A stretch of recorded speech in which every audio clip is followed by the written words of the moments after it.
معیشت کی بحالی کی جانب بہم سنگ میل عبور، پاکستان اور سعودی عرب کا سرمایہ کاری کے طریقہ کار پر اتفاق۔ پاکستان کی خلیج تعاون کونسل کے ساتھ آزادانہ تجارتی معاہدے کی راہ ہموار۔ نگران وزیر اطلاعات مرتضیٰ سولنکی نے خوشخبری سنا دی۔ اپنے ٹویٹ میں لکھا، پاکستان اس اقدام کا 19 سال سے منتظر تھا۔ گزشتہ 15 سال میں خلیج تعاون کونسل کی جانب سے کسی ملک کے ساتھ پہلا تجارتی اور سرمایہ کاری معاہدہ ہوگا۔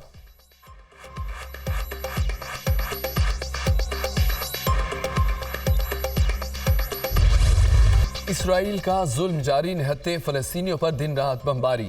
حملوں میں ایک روز میں 700 فلسطینی شہید۔ غزہ میں 3 روز کے دوران 400 سے زائد مقامات پر حملے۔ جبالیہ کیمپ اور النصر اسپتال کے طرف بھی بمباری۔ رہائشی عمارتیں ملبے کا ڈھیر۔ غزہ شہر کو پانی پہنچانے والی مین پائپ لائن بھی متاثر۔ عالمی طاقتوں کی جانب سے ایک بار پھر جنگ بندی کی کوششیں جاری۔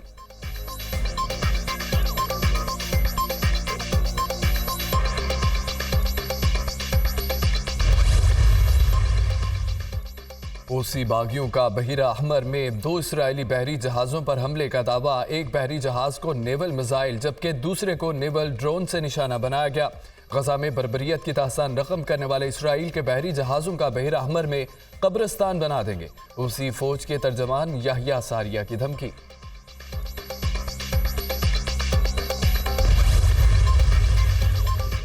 جنوبی غزہ میں کوئی بھی محفوظ پناہ گاہ نہیں۔ اسرائیل حملوں بہانوں سے جنوبی غزہ میں مزید تباہی پھیلانا چاہتا ہے۔ عالمی تنظیمیں خود آ کر اسرائیلی بمباری سے ہونے والی تباہی دیکھ لیں۔ ترجمان حماس اسامہ حمدان نے انسانی حقوق کے عالمی رہنماؤں کو غزہ دورے کی دعوت دے دی۔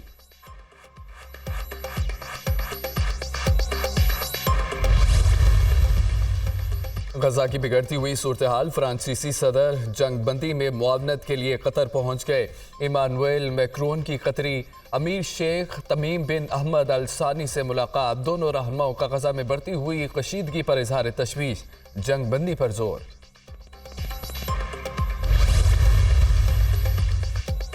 اسرائیل حماس جنگ بندی کے لیے لندن میں ڈاؤننگ سٹریٹ کے سامنے شمع روشن۔ مظاہرے میں مسیحی، یہودی اور مسلم کمیونٹی کے افراد کی شرکت۔ سابق چیئرمین پی ٹی آئی کی سابقہ اہلیہ جمائمہ خان بھی شریک ہوئیں۔ شرکاء کی جانب سے جنگ بندی کے حق میں نعرے بازی۔ جنگ بندی کر کے مزید بے گناہ افراد کو موت کے منہ سے جانے سے بچایا جائے، شرکاء کا مطالبہ۔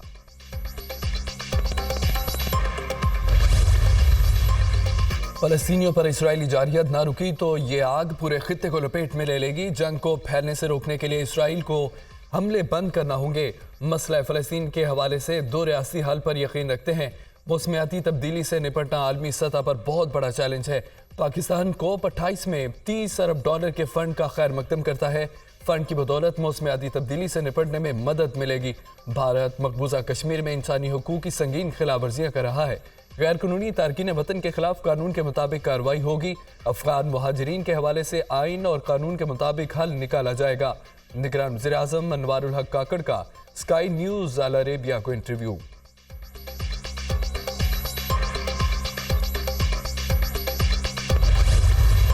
نون سے کوئی جھگڑا نہیں، لیگی رہنماؤں کو صرف یہ یاد آتا ہے کہ لاہور میں ترقیاتی کام کیے۔ آپ صرف لاہور کی مثال نہ دیں، پورے پاکستان میں کیے گئے کاموں کا بتائیں۔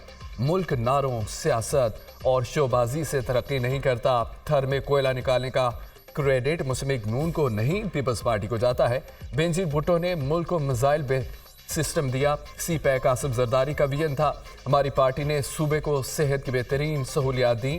اسپتالوں کی جو سہولیات کراچی میں ہے وہ پورے پاکستان میں نہیں، ہماری لیڈرشپ کا اعلان پاکستان میں ہوتا ہے۔ پی ٹی آئی نے عوام کو صرف جھوٹے نعرے دیے، ملک کو تاریخی نقصان پہنچایا۔ پیپلز پارٹی 8 فروری کو تاریخی کامیابی حاصل کرے گی۔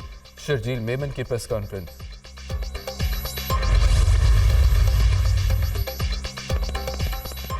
عوام کو مہنگائی سے نجات دلانے کے لیے یہ الیکشن بہت اہم ہے۔ عوام کی مدد سے الیکشن جیت کر مہنگائی کو ہرائیں گے۔ ہم الیکشن نہیں، عوام اور پاکستان کے معاشی مفادات کی جنگ لڑنے جا رہے ہیں۔ سیاسی انتقام ہار گیا، اب معاشی بدحالی کو شکست دینی ہے۔ گالیوں اور کردار کشی کے ہتھ کنڈوں میں قوم کا قیمتی وقت اور وسائل برباد کیے گئے۔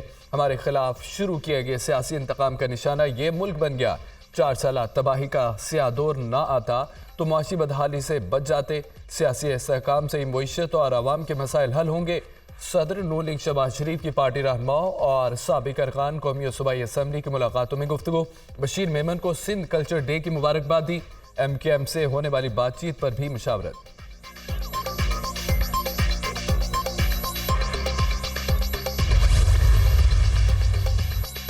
نئے چیئرمین پی ٹی آئی گوہر خان کے قائد 14 سال تک آصف زرداری رہے۔ وہ 2022 میں پی ٹی آئی میں آئے۔ ایک سال کے اندر سابق چیئرمین تحریک انصاف کو زرداری صاحب کا تراشا ہیرا اتنا پسند آیا کہ اپنی کرسی اس کے حوالے کر دی۔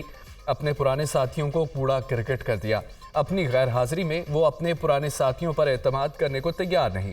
جس شخص نے ساری عمر لوگوں کو دھوکے دیے ہوں اس کے لیے دوسروں پر اعتماد مشکل ہوتا ہے۔ پی ٹی آئی کے لیڈروں اور ورکروں کے لیے کوئی شرم کوئی حیا کا مقام ہے۔ نون لیگی رہنما خواجہ آصف کا سوشل میڈیا پر طنز۔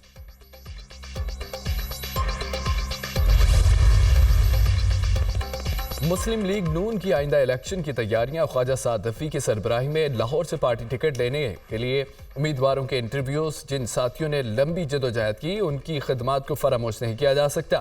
پارٹی ٹکٹ دیے جانے سے متعلق حتمی فیصلہ پارلیمانی بورڈ کی جانب سے کیا جائے گا۔ دانیال عزیز ہمارے دوست ہیں لیکن ان کو علاقائی ایشو ٹی وی پر نہیں لانا چاہیے۔ خواجہ سعد رفیع کی گفتگو۔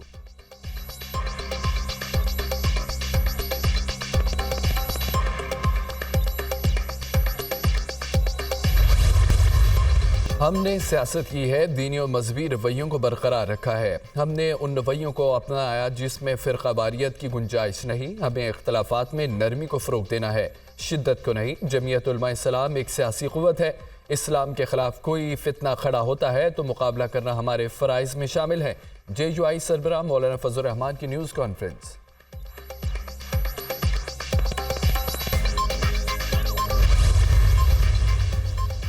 پہلے پی ٹی آئی پھر 16 ماہ کے لیے مخلوط حکومت رہی، اب نگران حکومت ہے۔ گزشتہ 10 سال عوام کے لیے ڈرونا خواب ہے۔ ہر روز بدامنی اور مایوسی میں اضافہ ہو رہا ہے۔ گزشتہ 70 سال سے نظام وہی ہے، صرف چہرے بدلتے ہیں۔ عام پاکستانی کی زندگی میں کوئی مثبت انقلاب اور تبدیلی نہیں دیکھ رہے۔ جہالت، کرپشن کا تسلسل اور آج بھی ملک میں اندھے نگری اور چوپٹ راج ہے۔ امیر جماعت اسلامی سراج الحق کا تقریب سے خطاب۔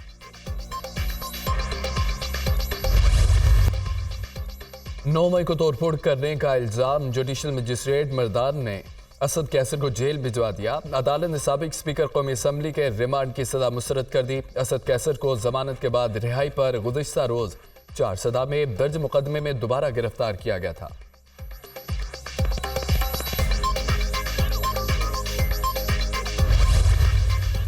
نگران وزیر اعلیٰ پنجاب محسن نقوی کا لاہور کے تھانہ علامہ اقبال ٹاؤن کا اچانک دورہ۔ شہریوں کی جانب سے ایف آئی آر کے اندراج میں تاخیر کی شکایات۔ وزیر اعلیٰ نے ایس ایچ او کو معطل کر دیا۔ فرنٹ ڈیسک پر شہریوں کی درخواستوں پر کارروائی کا بھی جائزہ۔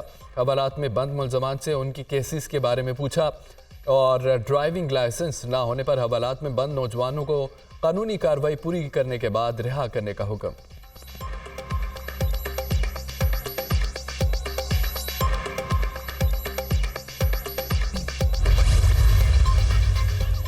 پنجاب میں اسموگ میں کمی نہ آ سکی۔ لاہور آلودگی میں دنیا بھر میں دوسرے نمبر پر AQI 304 ریکارڈ۔ فضائی آلودگی سے سانس لینا بھی محال۔ لاہور کے بعد کراچی بھی اسموگ کی لپیٹ میں۔ فضائی آلودگی کی شرح 189 ہو گئی۔ طبی ماہرین کی شہریوں کو احتیاطی تدابیر اختیار کرنے کی ہدایت۔